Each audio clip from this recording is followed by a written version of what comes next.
Ayan guys. Igisa muna natin ito. Sibuyas at ahit. Niluluto tayo ng ginisa. Sigarilyas. Yes.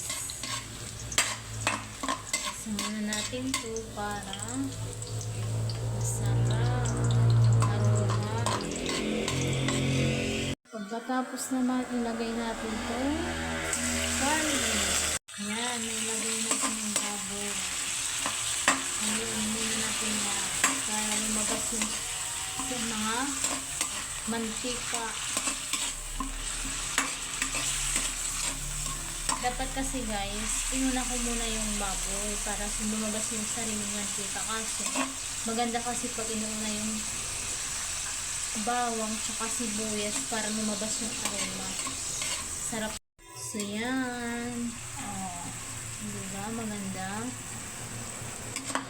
Tapos nito, dahil lumabas na yung sarili mantika, yan.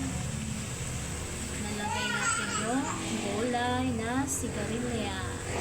Papakuluin muna natin yan. Mga 2 minutes. Pwede na yan. Tatakpan muna natin siya. So, yan guys. Kumukulo na siya. Pwede na natin isahog yung sigarilyas na gulay. Yan.